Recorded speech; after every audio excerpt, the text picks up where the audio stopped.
Welcome to the Athletes in Motion podcast, from race to recovery, with your hosts, Tom Riegel and Kenny Bailey.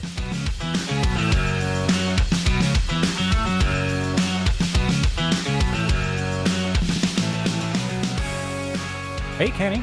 Hey, Tom, how are you? I'm fantastic. How are you today? I'm doing well. We have our guest today is Keionta Davis. Keionta, hey, welcome. Hey, how you doing? Thanks for having me. Keionta is a former NFL player with the Patriots, 3 years, Go Pats. and is currently a real estate agent with... Zeitlin Sotheby's International Realty. Thank you, because I wasn't going to be able to say that. So we appreciate you coming on. I appreciate that. Yeah. Want to talk a little about kind of, obviously, cool career playing for the Patriots, all that kind of thing. But I think when you and I talked last time, I wanted to, what cracked me up is, so for people that you can't see him, you're, what are you, 6'6" now? 6'5"? I'm 6'4". 6'4". Oh, all right. That's Well. all you think. But, Sorry. wait, 285? Yeah. Now, you were telling me you had a 38-inch vertical, Yes, sir. and you're running a 4.8. 4'7". Oh, jeez, sorry. Yeah, Sorry. get that right. You Get that right. And the reason why I say that is because, you said you were a scrawny kid growing up. What the hell happened? I don't know. I really don't know. It went from being, I told you, I wasn't small, but I was just super lanky. Like, I was 6'1", 185 as a freshman in high school. But Yeah. I was like stick. Yeah. And then every year I grew an inch, and I gained 10, 15 pounds. And that continued all the way until I got to college, and then it was just I was just gaining muscle. And then next thing I know, I was 280, and then I was still as athletic as I was when I was 220. Was that a family gene thing, or was that just damn lucky? I think all my brothers and all my siblings are pretty athletic, so I think it's just one of those things where I think we got it from my granddad. So Okay. So you were playing basketball, though, a little bit beforehand, and then you moved into football, or were you always playing football? I always played football growing up.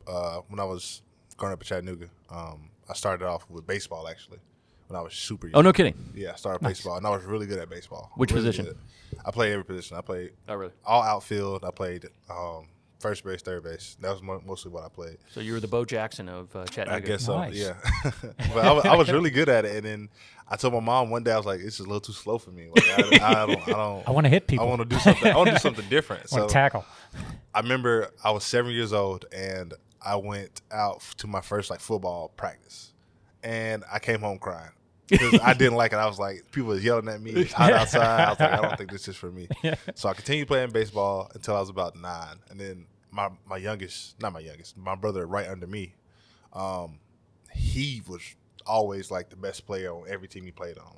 And I tell people all the time, that's my favorite athlete to watch. That's neat. Going to see my little brother, I knew he was going to do something amazing every time. That's cool. So, Nice.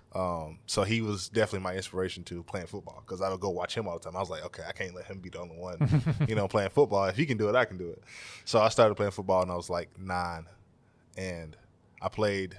It's crazy because I didn't play a lot of football. I played until I was 11, and then I didn't play in middle school, and I only played 1 year of my freshman year, and I played my junior year of high school. Then I played 4.5 years of college. Yeah. So I don't have I wasn't one of those people who played since I was 5 years old all the way through. Yeah. That's what I was. Yeah, That's what I was getting at. It's just it's not like your dad was the head coach of a storied high school team, and you've been, Right. prepped your whole life to do this. It was something where. How did you know? I guess. Did you know at high school okay, this is kind of legit, or was it in college when, at what point did you know this is it? This is what I want to do. Or did you? It's Or did crazy. you just sort of. Yeah, it kind of just fell upon me, honestly. I was, like I said, I was one of those people who didn't understand my athleticism and the type of player I could be. Luckily, I had people in my life, coaches and other figures in my life who kind of saw it in me and pushed me to be in certain situations. So, like I said, in high school, I was just doing it just to do it because my friends were doing it. Yeah. My freshman year, I was 6'1", 185. I played safety and receiver. So I was out, and then I wanted to play basketball my sophomore year. I didn't make the team my sophomore year, so I didn't play football. And then my head coach, Tim Daniels, who passed away a couple years ago, but that's my guy. Really? He helped me. Okay. That's the guy who really helped me get to the next level and understand. And he said, look, come back in the spring. We're gonna get you on the team, get you working out. at this time, I went from probably like 6'2", 200 pounds to like 6'2", 217, 220. Wow. So that's just from working out. Like That's the weight it was a room. big difference. Yeah. And he pushed me to be, a player, just playing. And I didn't really understand it until one day he called me in his office. He was like, "Hey, this was my junior year." He was like, "Hey, so Tennessee State's coming to look at one of our teammates."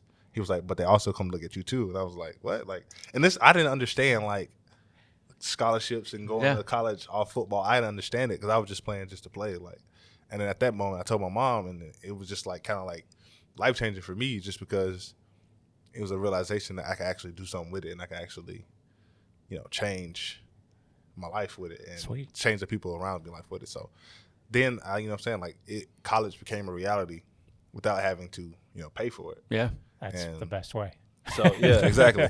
So that was that, and like I told you, but that's when things started to pick up from that point on. Like start getting letters in the mail, start getting all these things, and I started playing basketball. I was doing basketball, football, track my junior year, all the way going up to my senior year, and the summer right before my senior year, I had 3 separate injuries. 3 separate injuries. Brutal. I was in a basketball tournament. I bruised my knee, kind of bad. It wasn't terrible. I didn't go to the doctor for it. I was like, you know what? I'll be fine. I'm just gonna rest it. Yep. I'm not gonna miss my senior year. Kept playing. Went to a 7-on-7. The last warm-up throw, went for a fade to catch the ball. Turned and like tweaked my knee. And I was like, maybe you tore your meniscus. And I was like, oh. Jeez. I was like, all right, just rest it. I'm still gonna play. You know what I'm saying? Yeah. So like a week before our first scrimmage against Macaulay, who was just one of the best like private schools in Chattanooga, probably in Tennessee. I was going. This is like the last play of practice. I'm going to block a linebacker who was like shooting a gap. I was playing tight end, and I went to turn, and my knee, I guess it just went, it like caved in, and that was ACL. Oh man. Yeah. So I ended up missing my whole senior year due to the ACL tear, bone bruise, and meniscus tear. So yeah. Ouch. So kids, Ouch. when it hurts, Yeah, definitely. sometimes do something about Get it. it looked at. And Well, I mean, but it's an interesting thing, right? I mean, the pressure.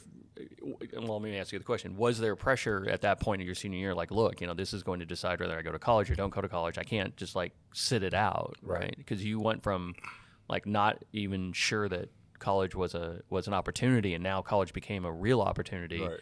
A hurt knee is not going to stop that, right? Right. I mean, And is that kind of the mindset? Yeah, I think that my pride definitely kind of blinded me.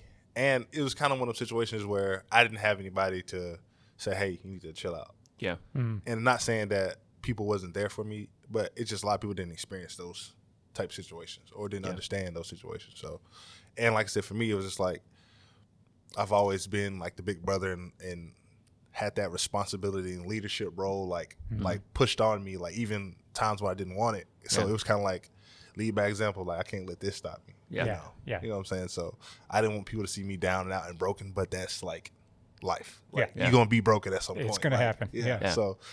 So and I also think, and looking back on it, I think I was on like I had the big head at the time too. So that was kind of like my humbling. Yeah. Like bringing me back. Like Hey, we're young, listen, right? You're young, like, you're listen. strong, you're rocking things. Yeah. It's like, It's let's like go, I can go, do it go. all. I can do it all. And Yeah. then it was like, you know what? Hey, think about it for a second. Yeah. But like that whole like time period of me like recovering and like understanding, like that gave me so much more perspective about, I think, my life at the time and like the things around me, the people around me. Yeah. Really helped me build a better support system, because the people who really cared about me, people who actually wanted to see me succeed, and they was there. Yeah. They helped me out. They made sure I was never down on my schoolwork. They made sure I was never, And that's critical support system for a young athlete especially, but any athlete, is to have that positive influence. It's just, they're there for you. Right? And that's important to have.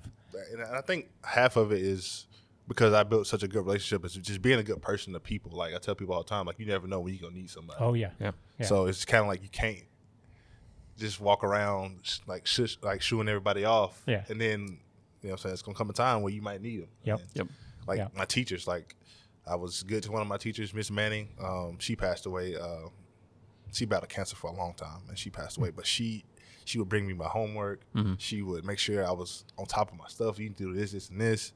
And I think I made all A's and like 2 B's my senior year. Nice. That's great. Mainly because she was helping me out, and it had so many other people helping me out. And That's great. People in the school respected me and like the things that I did, and so that made it easier because people was willing to help me. So and you're not playing too, right? Exactly. Your senior year, but they're still respecting you. So I mean, the lesson there too is that they're still helping you. They still see something in you, even though you're injured. Exactly. So, to your point, you don't have to be Superman to be able to get. That's kind of cool. Yeah, man. So that was a blessing for sure, and because that time period I'm talking about, it went from having stacks of letters, and if guys who get recruited, you understand, like you get those stacks of mail every day, like in your lockers, or coaches say come pick this up, or I remember I have trash bags at the house with just school letters. You too? Yeah, like I did. I had a letter. Yeah, so I had all that stuff, and then like legit, like the day after I tore my ACL, not the day after, but like once the word got around that I tore my ACL, I was missing the season. I didn't get a letter. Nothing. Yeah, it just shuts I remember right I got off, a phone call from, I'm not going to say the coach's name, No, but he knows who he is. We had a conversation about it, actually. He coaches. I'm not going to say that. But whatever. But he called me. He was like, hey, how's the season going? I was like, coach, I tore my ACL. He was like, oh, I'm sorry to hear that. Have a good day. And and that was the end of the conversation. I was just like, wow. And so that was like, all that was kind of like, it was shocking to me because like I went from being up here to down here like so fast. Yeah. It was like a blink of an eye, like, and I was just like, wow, like, well, it was like 2 options at that point. Yeah. It was like either let everything just be how it is, or I had to change something about it. And like, just knowing me, I couldn't just sit still. Knowing I was more ignorant to the fact that I couldn't do it. Yeah. And that was just from being young, like, and I like inexperienced a lot of things. Like I didn't know I couldn't do it. I didn't know like this was like a slim to none chance of actually like torn ACL. 1 year of experience in varsity football, you're going to go to a college. And you're going to go from there and do all these other things. Like, I didn't know that was not a possibility. So, and that's good. We've had this conversation with other people on it saying they've switched sports, they've gone on and tried different things, and they didn't research it. They didn't know the difference. So they didn't know how stacked the odds were against them, and then they succeed. Yeah. Because sometimes it's better to be ignorant, and it's bliss at that point, right? So did UT call – UT, though, you landed at UT – Chattanooga, right? Yeah. And that was one of the letters that continued to come through, or was that? This is my friend now, my coach back then, Coach Will Hilly. He coached at Austin Peay for a little bit. He coaches now at Charlotte. I remember this day. It was at the scrimmage against McCallie. I think this was maybe like a day or 2 after I went to the doctor, and he comes up to me. I'm in my crutches and everything, and he was like, look, we still going to recruit you as a normal prospect. We still want you to come to the school. And this was early, like right after, you know what I'm saying? So nice. Then I'm experiencing all these other things, and he was like, listen, we're going to still do this, that. Just want to let you know that, like, you still on our radar. I was like, okay, cool. But at the time, I had like UT and all these other big schools. I'm like, I want to go there. Yeah. I want to get out of Chattanooga. I don't want to be here anymore. Yeah. I grew up there all my life. I was like, I don't want to be in Chattanooga anymore. So, he came to me and said those things, and then just as rehab kind of like picked up and I started getting a little bit better, more schools came back in the mix and was like, we want you to be a preferred walk-on. I'm like, I don't have preferred walk-on money. Like, I really don't. Yeah. I can't. Yeah. And so that was just kind of what it was, but I was still working. I think this was about like December or January. I just started back running, so I would just go to the track by myself and just run. Right.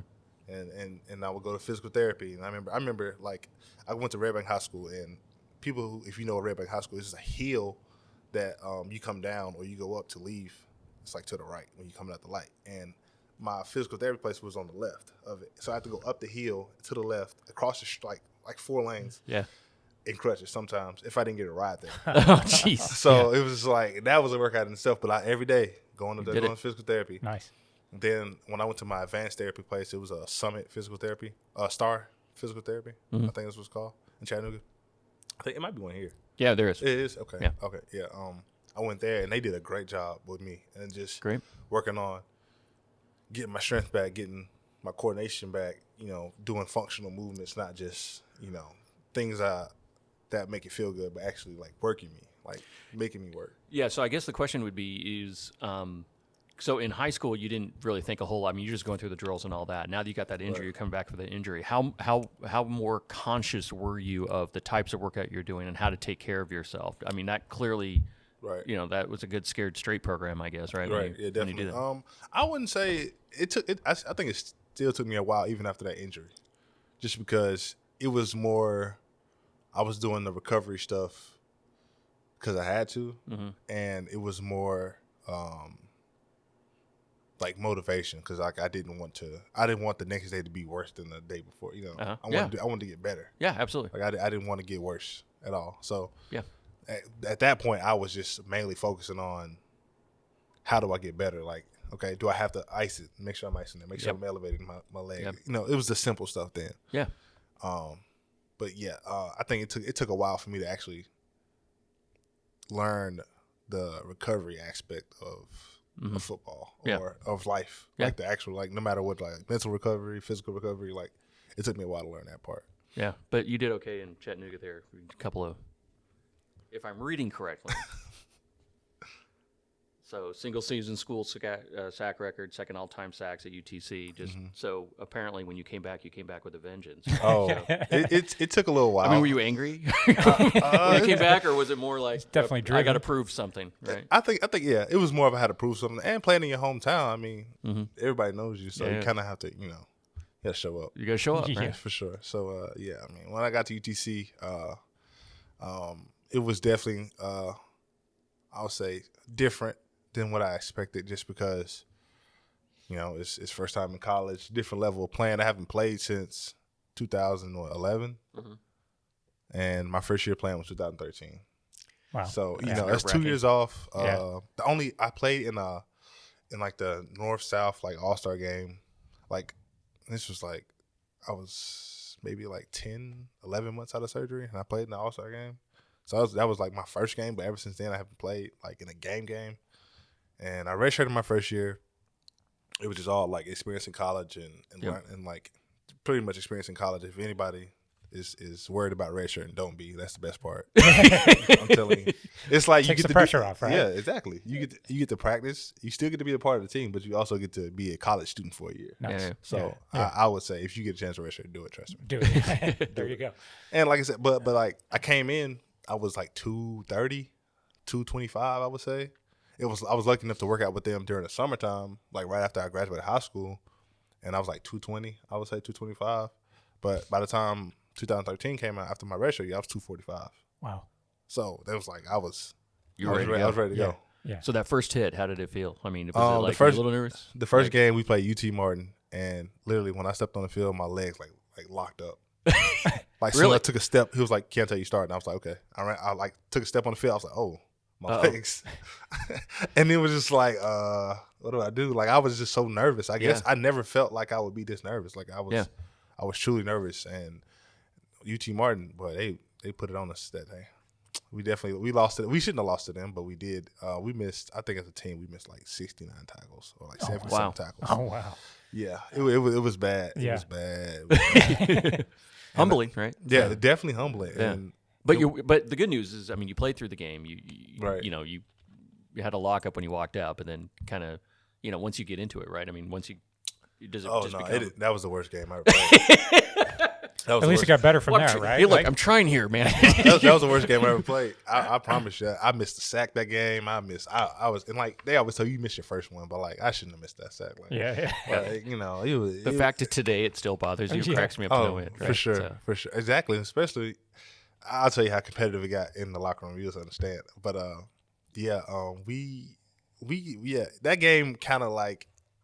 It was hard just because we built up so much, just like working, like we got to do this, we got to do that, and like I'm trying to do all the right things, and then I go on the field, you don't do the right things, and it's not necessarily like you can't do it. It's just like sometimes you're gonna fail in those situations, and that whole redshirt year was hard for me just because I started off starting just because a couple guys was missing games due to like suspensions and stuff, and then I ended up not playing for a couple games. And I was kind of like, what do I, you're kind of in that gray area. Like, what do I do? Like, am I playing? Am I not playing? I don't know. Like, am I good enough? How do you prepare? Yeah. You do. Like, you be ready, but you're not. You don't know. You start to question yourself. And I remember we was playing against Citadel, and they put me in like the end of the game. I think somebody got hurt, and I ended up getting like back-to-back sacks. And like that was the point where things just like it clicked for me. It clicked for me, and like game after game, season after season, like I just started getting better. Yeah, started getting better. Injuries were still a part of it. I had to deal with injury like that next year, but like it didn't stop me from like wanting to be better. Like that, it like created a hunger for me. Yeah. Like, and I had my coach, my D-line coach, Marcus West, who's another one of my good friends.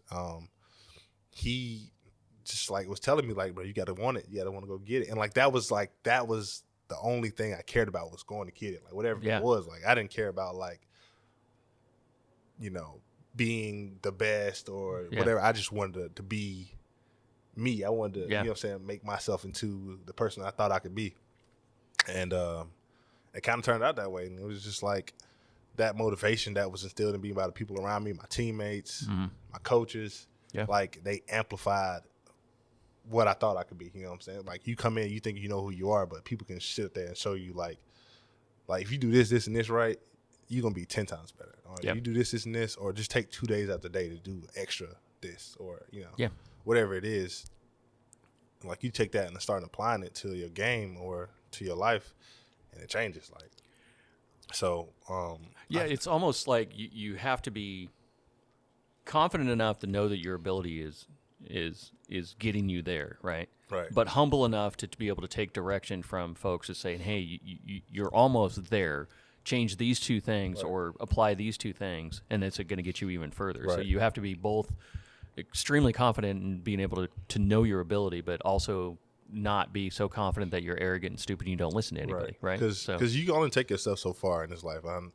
Some people it's farther than others, but once you start giving people just a little bit of control and letting them kind of like mold and shape you and guide you, you know, it helps because they can probably see something a little bit farther than what your vision allows you to see. So that was very helpful. And then I remember what really took it to the next level, and this was like my best year I ever played, was my coach. He showed me, I think everybody knows this book, or it's a book and a video you can watch. It's called The Secret. And it's like just manifesting and like, so like before every game, got the game plan down. I'm writing my goals, like what I want to do in the game, my expectations. And like even before the season, I wrote like my whole stat line, like what I want to have, what I want to produce. Yep. Nice.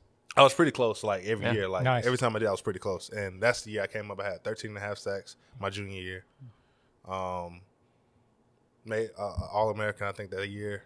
I just went like, and it was kind of like people didn't know just because we had this guy, Davis Toll. And he was the freakish, like, I'm talking about, how tall is Davis? He's probably like 6'2". He was like 250. This man ran a 4.3. Jeez. 44-inch vertical. Wow. He's from, what school did he go to? He's from, like, up here, this area, I think.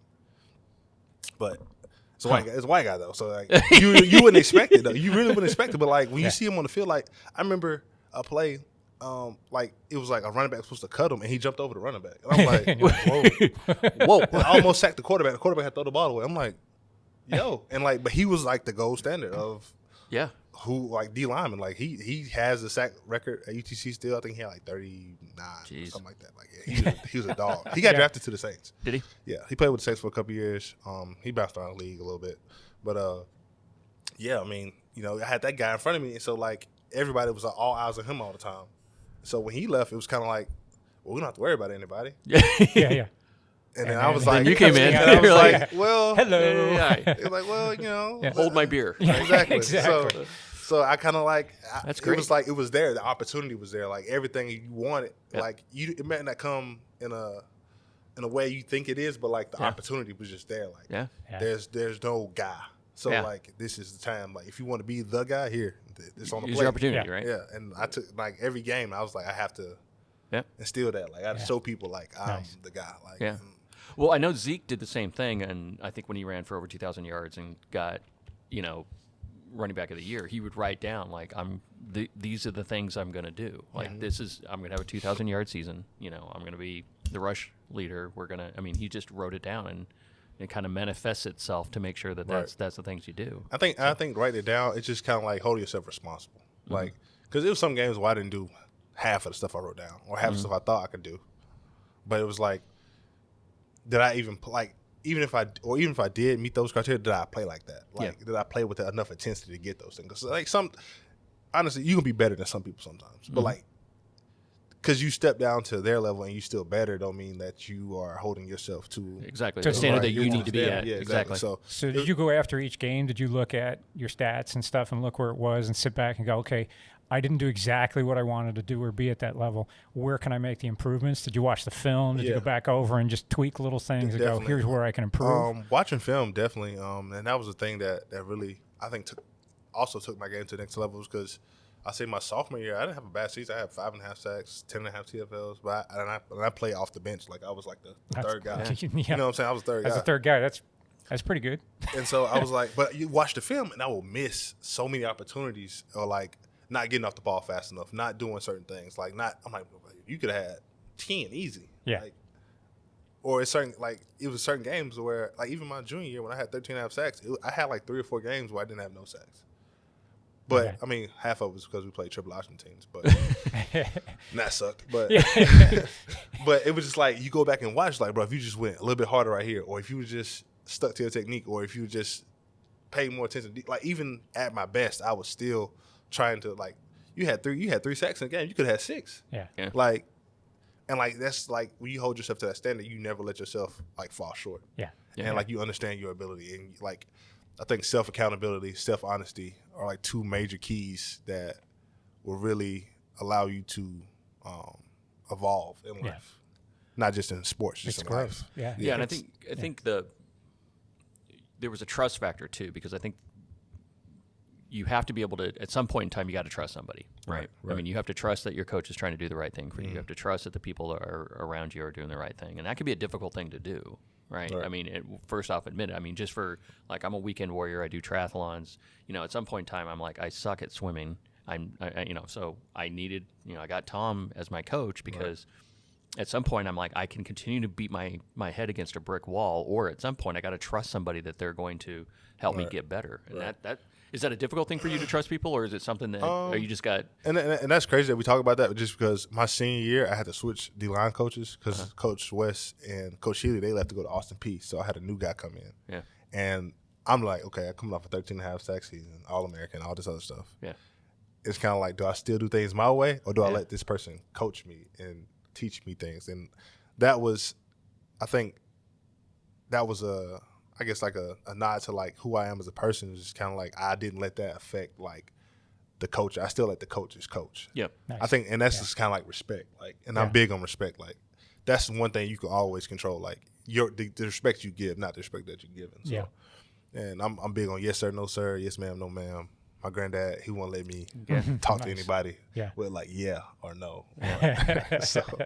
So that was kind of like instilled in me early, and then so like talking to the coach and just like being able to have, and it's a 2-way street, I think, being able to have somebody who comes in and they're just as open as you are to them as they are to you. Like, that always helps, because you have some coaches who come in, they feel like, this is my program. I'm like, bro, like, you don't have to be that way. Like, I understand, but like, you don't have to be that way. Like, it can be, even with young men, like, you don't have to be so like bigger than them or overpowering. Like, you don't have to come off that way. You can make it seem open, because a lot of times, younger men, they go through so much stuff and emotions, and they don't understand everything. Like, it's better to them, like, having to come able to like sit down in the office and just talk. Not necessarily about football, just be able to talk. Like, building that trust that way is going to allow you to coach better and make them understand, like, what I'm telling you, I'm not telling you this to bash you or to make you seem like you're not doing stuff right or you're not good enough. I'm telling you this because I want you to be better, or I want things to change. I want you to change this. This is not good enough.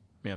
And so, being able to take those words from a different coach who I didn't really know like that, but as the year went on, like, we just progressed and we gained respect for each other, and like, it was never like none at all, but it's like the trust and respect was always there, and it kind of allowed him to come in. I still had a good season, ended up being the defensive player of the year.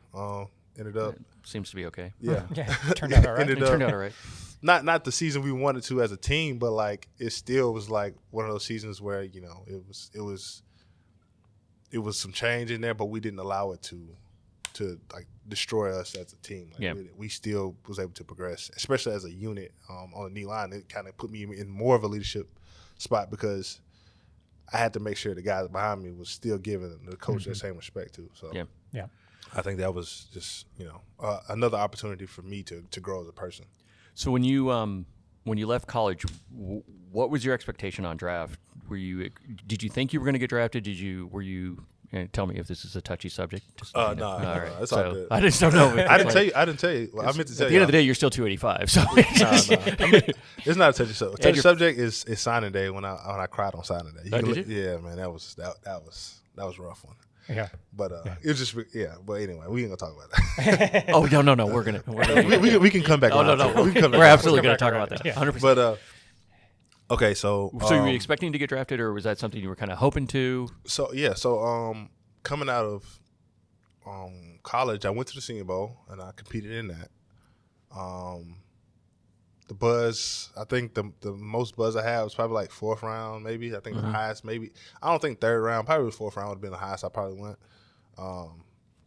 Just from like talking and I think I had a lot of interest. I mean, I did like there's a story about this. Bill Belichick came down himself and worked me and one of my teammates out in Chattanooga. Then that's not intimidating at all, is it? Oh my God, yeah. I'm talking about we was up there like 6 a.m. or 7 a.m. or something like that in the film room early. Dark film. I had to make sure I'm up, drink some coffee, everything. I'm ready. Yeah. So, and it's cold outside too, like middle of February. I'm like, man, it's cold. But did that, and then I had more teams coming in, more teams calling. Yeah. I couldn't compete at the combine. I got invited to the combine. Was getting ready and everything.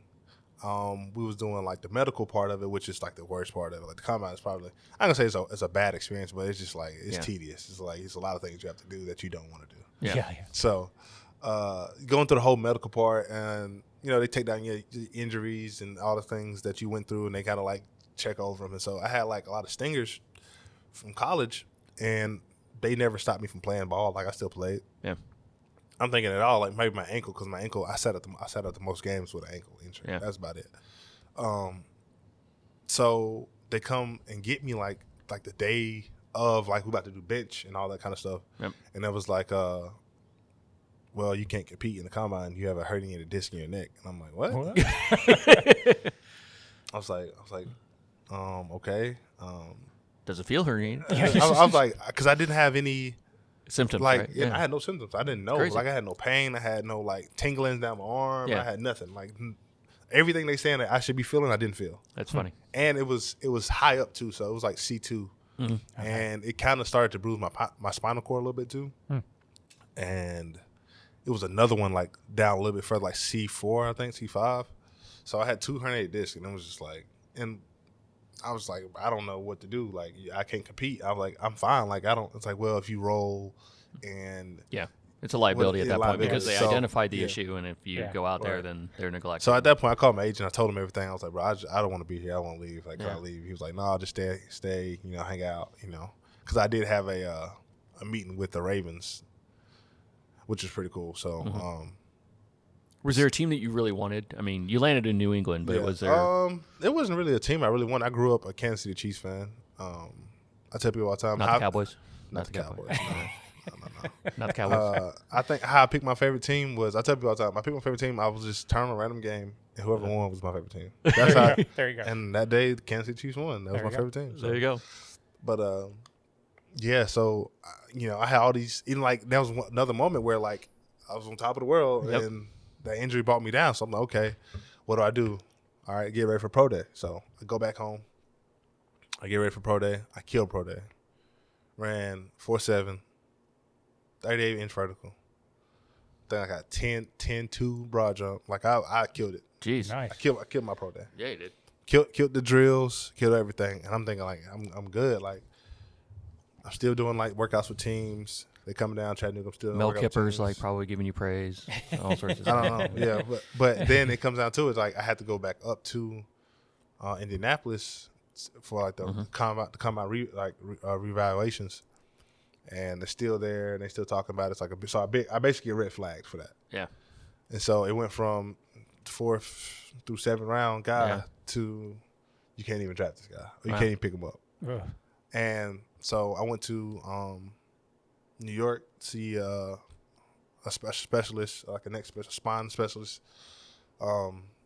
He was like, I mean, you're fine. Like, there's nothing wrong. You've played with it, like, for probably longer than you think. Yeah. But, like, it was like you couldn't convince teams to be that way. So it was kind of like, okay, well, you just got to sit out and let it heal. So that was, like, the thing my agent was trying to convey to all the teams was like, I mean, he's good to go. You just got to wait. Yeah. But, like, you know, how many people are going to buy you a new car that's broken? Like, Yeah. So that's kind of like the mentality I had after the draft when, you know, it sucked. But, you know, and I had like this little down period of like, you know, dang, like I ain't get drafted. What I'm going to do? Do I get a job? Like, what do I, you know, I felt like it was over. What's the next step, right? Yeah, I definitely felt like it was over. And, you know, that's difficult to deal with. Like I said, it was another time where I'm like up here and I just got humbled real quick. Like, like, and it took a long time of me just like feeling bad for myself to find out, okay, I got to do something. Yeah. And then this is when, why I say he's my good friend, Coach Healy, called me up. He was like, hey, look, come up here to Austin Peay. You can help coach. You can work out, do all the things you need to do until you're healthy, and then you can go off and do whatever. So I'm like, all right, cool. I'll come up there and do that. Nice. And my brother played up there too, so who I watched is my favorite athlete. My brother played up there.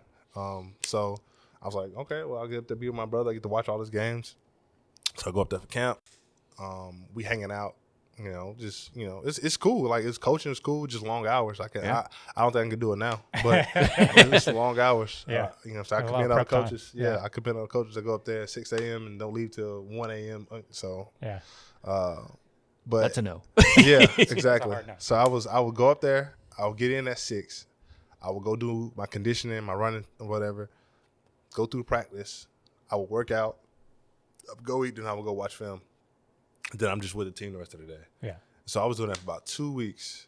And then my agent called me. He was like, what you think about New England? And I was like, oh, man, whatever. Like, they want to pick me up. He was like, well, they might want to pick you up. They might call you. And then I get a call, like, was it the next day? Or like, I mean, maybe, I don't think it was the next day. I think it was like later that night. It was like, hey, you got a flight at 7 a.m. on Thursday. You coming up here. I was like, okay. Pack my bags real quick. Yeah. Get down to Nashville. And then I fly out there, and then I sign my papers. The next thing I'm in meetings, like that quick. Yeah. Wow. Yeah, like, so it went from me feeling bad, thinking I'm just going to be coaching and working out, to you're a professional NFL player. Yes. Yeah. And it was like, it's like, listen, all you got to do is go to meetings. So my whole first year, I sat out. Like, I didn't do anything. Like, I went to meetings, I worked out, and that was it. Like, that's all I did. Yeah. But it was just kind of like I got to learn the defense from like the mental side.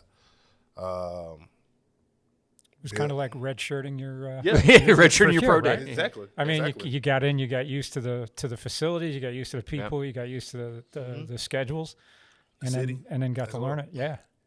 Well, and you're learning from, I mean, one of the best football teams in the league. I mean, without a doubt. I mean, so your impression of Bill before you met him, and then as he's coaching you, Belichick, by the way. Mm-hmm. You know, you can just call him Bill, right? Everybody knows Bill, just Bill, right? The Bill. So when you have the opportunity to kind of spend time with him, was it different than what you expected, or even the facilities, everything else? Right. I mean, I didn't really have any expectations about it. I was probably just like everybody else, like was tired of the Patriots winning, probably.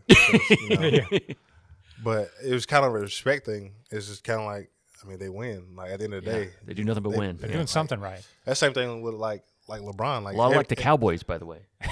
Okay, maybe well, yeah. a couple decades ago. ago. Yeah. Stop it. But it's kind of like LeBron. Like, everybody, quote unquote, I don't think people really hate LeBron, but like, he beating your favorite team every year. Of course, you like, I don't like this guy. Yeah. Like, but it's like, for me, it's like, it's a respect thing. Like, I'm a Bulls fan. I see LeBron beating the Bulls when they had Derrick Rose. I'm like, bro, I hate this dude.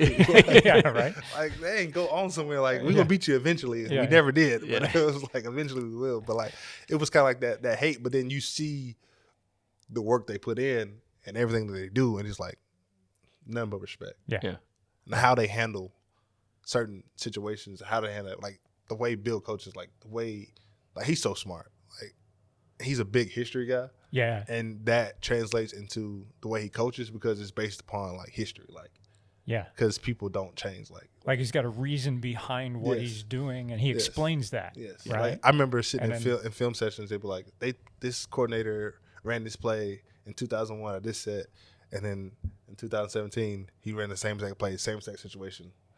Don't change. It's just history, and he's so into that and like details and to know all of that, photogenic memory of knowing every single play for every single. I think every season. place we went to is something like he would like have a team meeting or whatever, and he would talk about like something historic or something like important about the city or important about like when we played Detroit, he would talk about Detroit, like Motor City. He would talk about everything like. Wow. Memorial Day, he'll talk about Memorial Day. He'll have point out guys like, tell me something about Memorial Day. And it's like, oh snap. Like before meetings, he'll be like, hey, look, it's Memorial Day. Make sure you got a couple facts right there. There you go. Yeah. Think about it. Yeah. And you were telling me on OTAs he put you guys in like the 1940s. Yeah, 1940s. Yeah. So uniforms? that was pretty dope. It was kind of like a day off thing. Yeah, but like, at the same time, it was like we had a whole like little learning session. Like, and you can tell like, and I think that's why he's such a good coach is just because he's so in tune to details. He's so in tune to history and so in tune to learning that he always knows what to do. Like, and it's crazy. Like he'll predict. Like I'm not the only one who said this. Like Bill will predict the future. Like he's like, listen, on third down they're gonna throw this, and if you stand right here, you will catch a pick. Third down, the game's interception. Like and it's like this is what they're going to do. Yeah. We know what they're going to do. And you can tell he's frustrated, right? Because he knows what's going to happen. And he can't, And that's why he preaches so much on do your job. Because, like, listen, I'm putting y'all in the best position to win. Yeah. Just do your job, and you will make plays. You will do the right thing. So, being around somebody like that and, like, just learning and understanding, like, you tell that whole culture of that is more, it's not about you, it's about us. Like, not us as in them, but us as in everybody. As in the team. Yeah. Yeah. So it's like you have to buy into that. Like you can't think you're bigger than another. Like, and this is where it's different, just because you playing with grown men. Like everybody has a little pride about them, and they want to be. Yeah. They feel like they should be more or whatever. Yeah. Sometimes hard people to buy in. Like everybody can't be a Patriot. Yeah. Like it's mentality. Yeah. Right. You have to put the team first. Right. Right. You really have to be able to put your pride to the side and do everything right and like. Hold yourself accountable and do all these other things that they ask of you, knowing that the impact is going to be you'll have confetti falling on you. Yeah. In February. So so let's talk about that. You had that magical year, right? So going into that year, did you guys feel good about kind of where you're at? I don't know how everybody else feels. I was just trying to make the team. Well, still, because you're there, but you still have to compete for the position. Yeah, right? So like this is my first year playing. Like I didn't get to do no mini camps. I haven't put on. I did some drills, but I haven't done any actual football stuff with the team. Like, I had a couple guys who were with me, like injured guys that would come over there and we would do work together and stuff like that. But like I didn't have any like coaches out there really. Like teaching me the technique and all that kind of stuff. So this is my first year of having all that. So I'm learning. I'm trying to do my best at all these things, and I don't know if I'm doing it right, wrong, and different. And then you kind of just have to find your niche. Like you have to find something you're good at. Like whatever you're good at, just keep doing that better. Exactly. Like because that was the thing. Like find something you're good at, and I found something I was good at. I found something good like helping stop the run, help setting the edge. Like that's not what I did in college, but. And that's the way you're doing now, right? Yeah. I mean, like that was the way to get on the field. Yeah. So it was kind of like that's what that put me in there for. And like, it was still things I had to learn and still things I was trying to get used to, just because the play style was different as well too. So they're more of a two gapping team. Like in college, I didn't play two gap. It was basically like whatever I wanted to do. You kind of freelancing a little bit. Yeah, no, definitely. It was just more like just go like wreak havoc and. Like that was a change too for me. It's like discipline, right? I had to learn. I had to learn how to play this style. Like if I wanted to be here and be on this team, I had to learn how to play this style. And that was just an ongoing process. But I mean, I worked every day. I came out there, put my head down, just went and got it. Like, and it turned out that the day so they changed it from where like you would get cut like every week, like players would get cut every week to only one cut day. Oh, great. Yeah, that's right. So the year I sat out, like all these guys was hanging around like for the last like month, and like we hanging out, and then the cut day comes and like gone. Everyone's gone. It's like when Thanos snapped his finger. Like, it's so you're not there for real though. Like it's like dang, what happened to he gone too? Like, and so that but like you experience that knowing that you're gonna be on the team versus you experience that like this, you might get cut. It's different. Like you don't want to be that guy. So but you know what I'm saying. But luckily, I put in enough work, and the coaches, you know, like what I did to make the team. Make the team, man. I was on the 53 for that year. I think I started like one game, I think, or maybe a couple games. That's tough. I mean, being making it as an undrafted is huge. I mean, that's no small task. No, not at all. To do that, so like utmost respect for that. Yeah. I mean, so you were sitting here like you were the big dog in Chattanooga, right? Mm-hmm. I mean, you were the man, right? So you get to New England, and all of a sudden, like you're trying to just figure out where the hell, like try to figure out the play scheme and other those. Right. Was that a factor when you kind of walked in? Is that now you're dealing with 35-year-old guys who have been doing this for a dozen years that are know it like the back of their hand? Was that kind of a humbling thing, or was that something that was difficult to adopt to, or like you said, just head down, do the right thing, get on the team, do your job kind of deal? For me, I mean, coming in, like, you want to be respectful. Yeah, you want to be, and that was just where I came from, is being respectful, but you got to understand the business side of it too. And it took some people who, I call friends to this day, like some vets and stuff, to really like talk to me, or just sitting there listening to them. Like, I know one guy, Tennessee guy, Dante Hightower. We became good friends. But he would tell me, he was like, bro, just be you. Like, it's a business at the end of the day. Like, you still have to be you. Like, you can't let them form into something you're not. Like, because you still got to perform. In a way that gets you attracted to like another. It's 31 teams watching you, like 32 teams watching you. Yeah. So like what you do in the game is not only good for the team, but it's good for you. Like, so you have to perform every day. You have to put up a good, like, coaches change teams every year. Like, I know players who follow coaches. Coaches will pick up the same players everywhere they go. You know why? Because they know this player is going to do X, Y, and Z good for them. Like, so you have to have, some type of self-preservation. In the business world. I guess that was maybe, and that's a great question, I guess, is that's a whole nother level of thing you have to learn now, right? It's a whole business side of things. At the end of the day, you're responsible for you, right? Mm-hmm. And was that a difficult thing to start picking up and learning and understanding? Was like, hey, in college you're playing for camaraderie, you're playing because, and you have to still have part of that when you're on the pro team, but at the same time, your buddy's not helping you sign the contract. Your contract's being signed between you and the team. Yeah, because definitely that's something you have to learn, just because it goes from this is my friend, this is the guys I hang out with, to, bro, we compete for the same spot.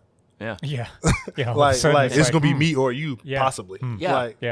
And that's hard to deal with, because in college, like, this is my dog. Like, no matter what, like, if I'm starting or he's starting, like, it don't matter. Like, we still gonna be friends, and like, you still gonna be friends with people, but like, now it's a paycheck. You taking money out off the table, like, and that's different. Like, and a lot of people can't.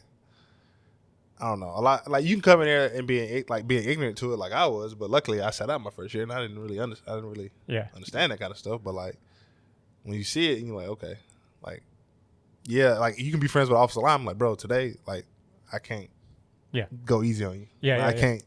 Like, we gonna have to compete today. Like, that's a different mindset for people, that even if you work as a coach or something, to have a friendship off the field, but to compete with them on the field, to know that you're going to have to hit them hard, and you're going to have to knock them down, and you're going to have to make them look bad, but it's not personal. Right. This is just business, and then you go off the field, and then you go have a have a meal with them and chit chat. Because definitely you have those conversations after practice, or after, like, bro, like, you have to do me like that. Like, bro, I got to. Like, hey, coach told me. I do. Coach told me he wanted to see me to do X, Y, and Z today. And like, so, sorry, you were in the way. Yeah, you are a part of X, Y, and Z. So I'm sorry. Like, I'm sorry. Yeah. But like, it's like I said, it's self-preservation though. Like, if you want to be in that spot and you want to, you'll be in a position to rush the passer or do all those things. Like, I have to do certain things, and like, it sucks a little bit because I'm such a nice guy. I'm like, like, I'm never. You'll never see me like mad. Like, I don't get, like, people. So you tell didn't me, play mad. You weren't one of those guys. I just didn't play mad. Like, I play with emotion. I play with passion. But like, it was all fun. Like, I get a tackle, I'm smiling. I get a sack, I'm smiling. Like, it was just passion. Like, when it's time to bow up, like, I'm gonna still play with a certain type of passion. It's just kind of like, But I never get mad. Like, if you see me mad, I don't even know what I want to do when I'm mad. Like, that's funny. But it's like, I'm going to eat your children. Like, hey, man, it's just football, dude. Come it's to not the red mist. I mean, but everybody's motivated differently on that level. Absolutely. Because I seen this guy, one of my good friends, Dietrich Wise. Good, six, this book, 6'7", probably like 260, 270. Yeah. Longest arms I've probably seen in my life. This man, nicest guy you ever meet. Hey, how you doing? Soft voice, soft spoken, gentle giant type guy. On the field, totally different person. Like, but he takes something nice. Like, nah, he don't take nothing. That's just how he is. He just flips a switch. I'm like, bro. That's all. We have to like calm him down. So I'm like, relax a little bit. He's like, coming off. Like, dude, relax. So so I have to ask, because you are in an echelon of people that got to have that confetti drop on you, right? Win a Super Bowl. I mean, how's that like as you're obviously the season's going through, you win it. I mean, is it just walk us through that sort of elation, that feeling like here you are, like you said, you've got a bulging disc, you have no idea whether or not you're going to do this or not, right? Mm-hmm. Signing day occurs, you cried. We talked about that. I did cry signing day. You get on a team that's a storied team, and then here you are sitting there watching this. I mean, what did that feel like? Here you are at the 2 years ago you weren't even sure. Now you're. Right.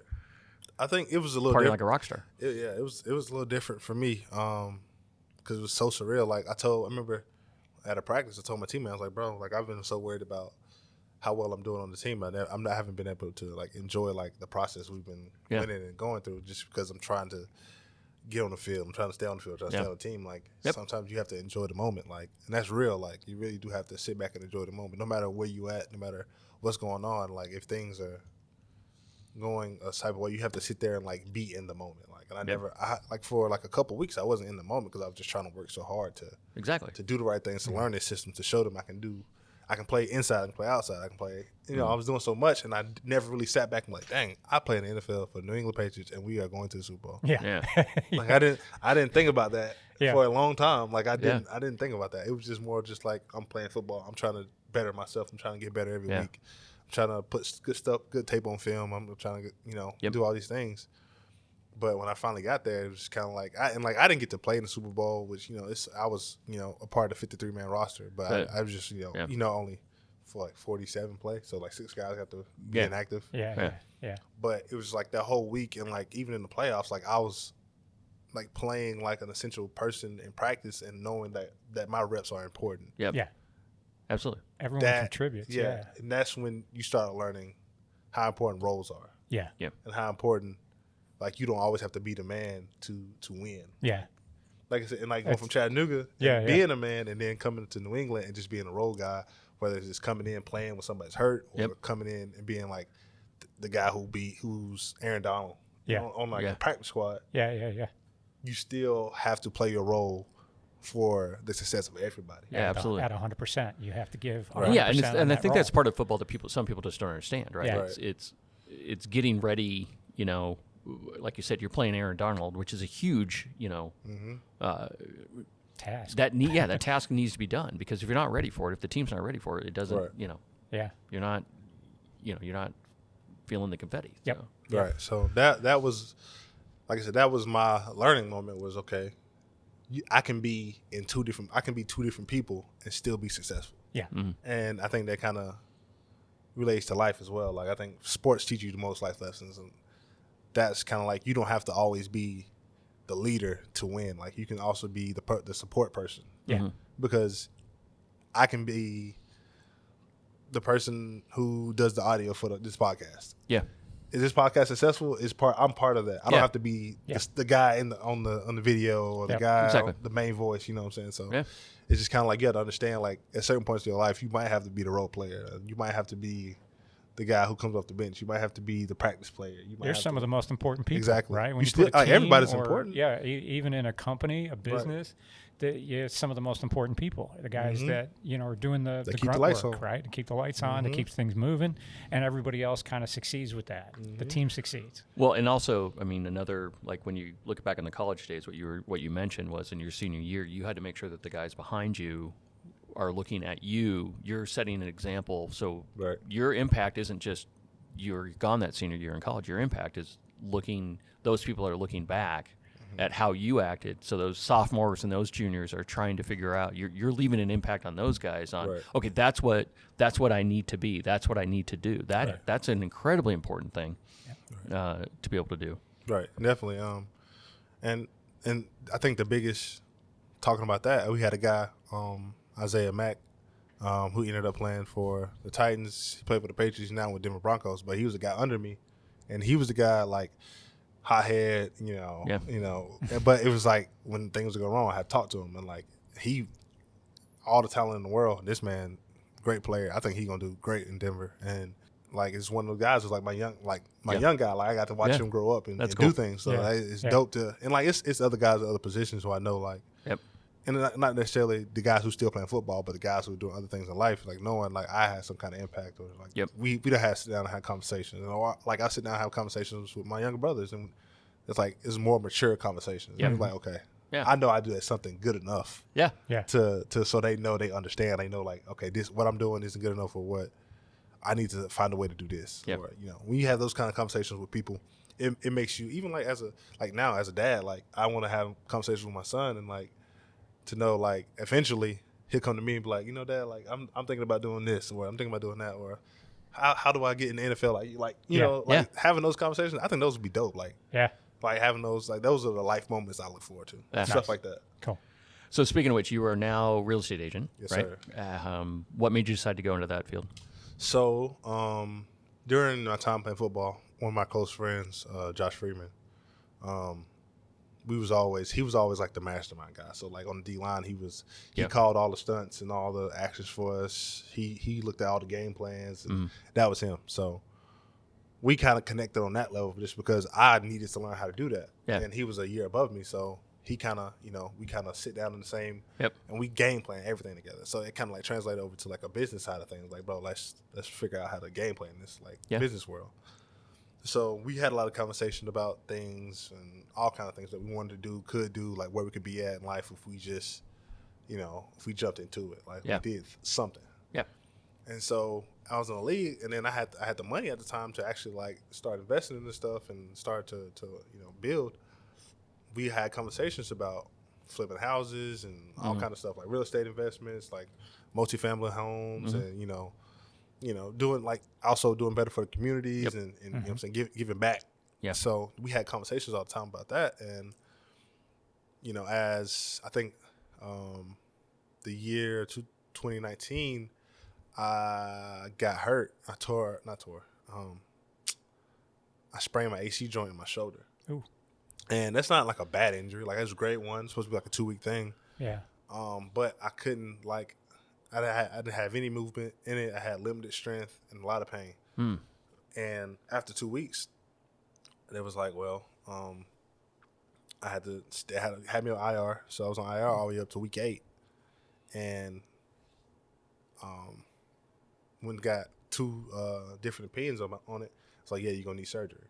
Yeah, because I had bone spurs on it pretty much. Oof. So that was causing the pain. I couldn't even put like deodorant on my right hand, on my left armpit. I was like this. I was like, I was forcing myself. I couldn't reach across my body. I couldn't do like a full push up really.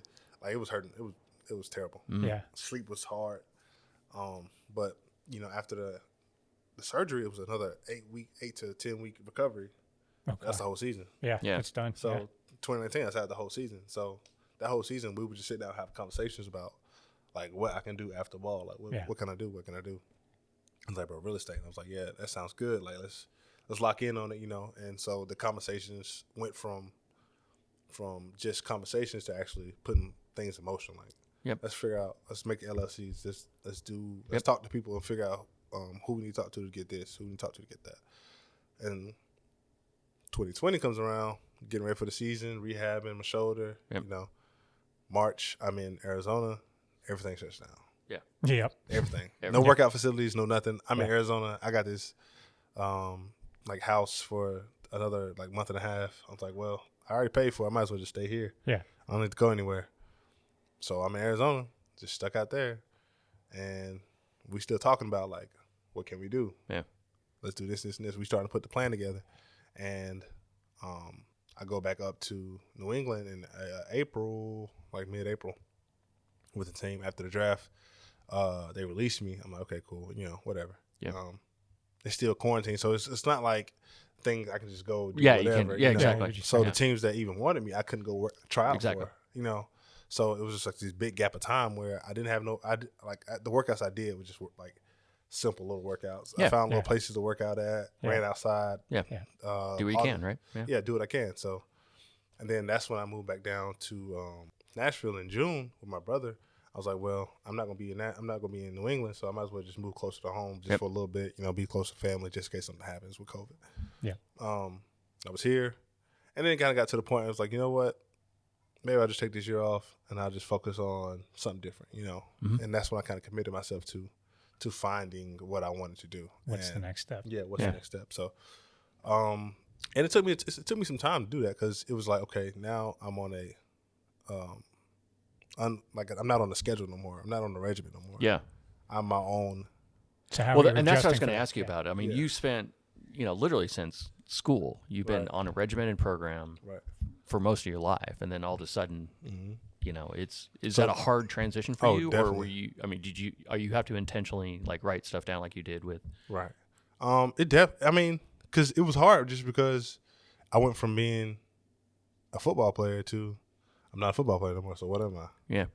Because for the longest, that's what I was identified as, and that's what people know me as the most. Yeah. So when I told people I'm not playing this year, they was like, "What you gonna do? Are you sure you don't want to play? You sure? You sure? You sure?" I was like, I mean, I'm still me. Like I'm not like nobody else. Like I'm still me. Like you can still come hang out with me. Like I'm not like. Yeah.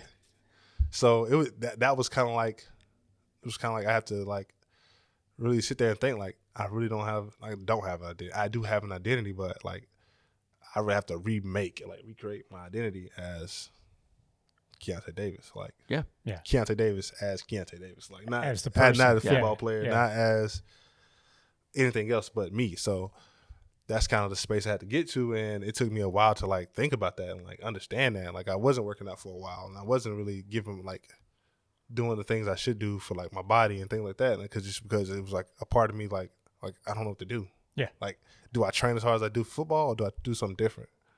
Do I have to work out every day, or can I just And that was like a process for me, and it took me a while, and just talking to people and took a lot of conversations to really understand like I don't have to do those things anymore to validate me being like who you are. Yeah, or your self-worth, right? Yeah, your self-worth is defined by how you define yourself, not not like you're saying it's a title of football player or the title is anything else. So it was definitely just reevaluating and re-understanding and like building a new regimen for myself. Like, okay, well, when I get up in the morning, if I feel like working out, I will go work out. Mm-hmm. Not necessarily you don't have to. Like, don't put those demands on myself because I don't really have to do those things anymore if I don't want to. Yeah. And so just really understanding that and changing my mindset, like, bro, like you can really create, like what helps you create, like what helps you be empowered. Mm-hmm. I was like working for myself. I was like, okay, cool. So real estate. Yeah. I've been talking about this for the longest. I might as well jump into it. Might as well get my license for it. I'm going to have more information about it. Yep. We can start this business and it'll make more sense because I'm in it. Like, yep. So that's why I was like, okay, let's jump into it. And it's crazy because I was calling, I looked up this company and my friend gave me the information about it. I looked at the company. I was like, okay, I'll just give a call. I was like, hey, I just want some information about real estate, like whatever, blah, blah, blah.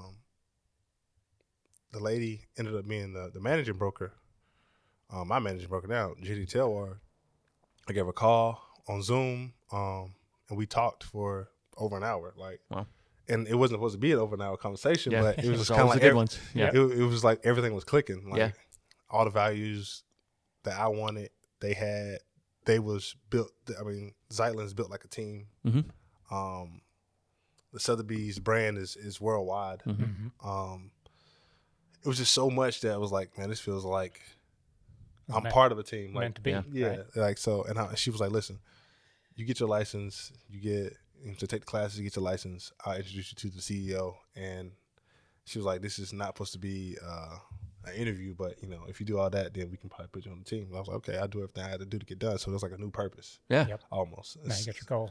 Yeah. Now I got my goal again. So now, so that was how I kind of like redefined myself. It was like, now I'm going out there. I'm doing this for me. I'm not doing this for nobody else's validation. I'm not doing this for to impress a coach. I'm not doing this to put nothing on tape. I'm not doing this to be famous. Yep. I'm just doing this for me because this is what I want to do. So that made me feel good. It's liberating too, right? Exactly. Totally, yeah. Like definitely being free. And then with real estate, it's kind of like I'm not on a contract, so I can't outperform my contract.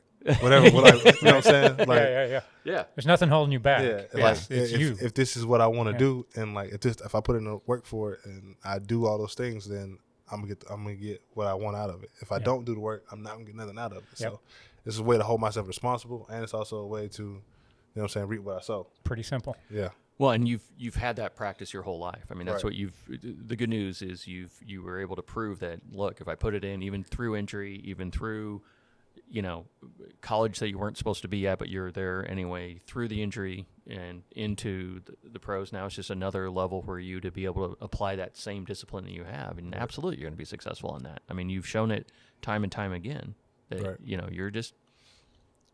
you're a winner. Yeah. Like you like some people, you see a wall and I'm like, dang, I can't go through this wall. I'm running through the wall. It ain't gonna stop me. Like I figure out a way.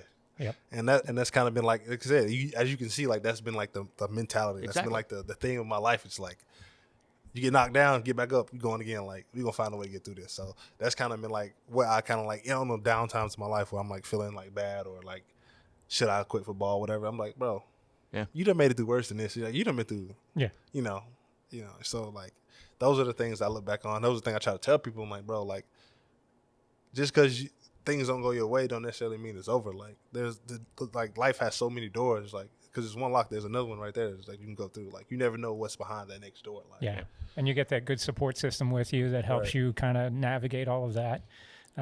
It's being open to those opportunities when they show up. Like you were prepared to leave the NFL while you were in the NFL, which is what a lot of guys don't do.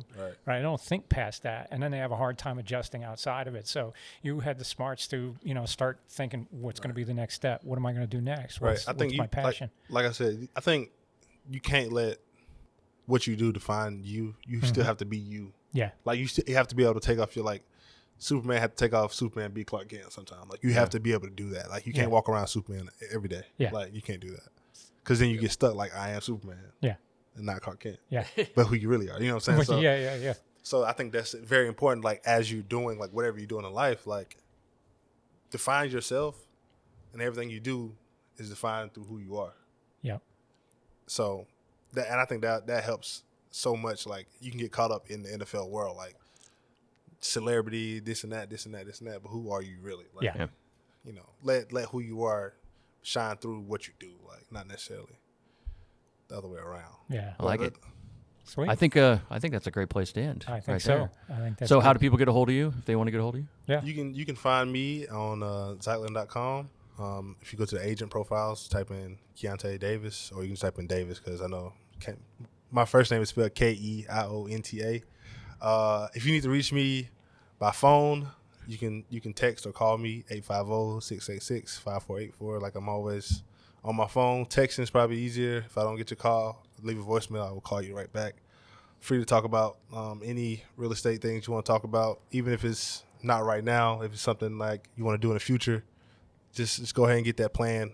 It's good to know what you get into, not just saying this is what I have to do or this is the house I want, but like, how do I get there? Make sure you're ready to get in those places, and I feel like I can help. So anything you need, just get at me. Cool. Call them, text them, find them. So thank you very much for being here. We really appreciate talking to you. It was a great conversation. Yes, absolutely. And everyone who enjoys the show, please, give us 5 stars, thumbs up, definitely 5 some stars. Feedback. Thank you. Come try the smoothies. Yeah, come try the smoothies. Come to the Recovery Lounge.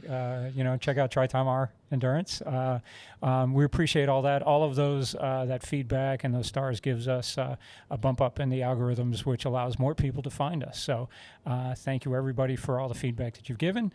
And we'll do this again soon. So thanks again, Keionta. Thank you. Go Pats. Yeah, go Pats.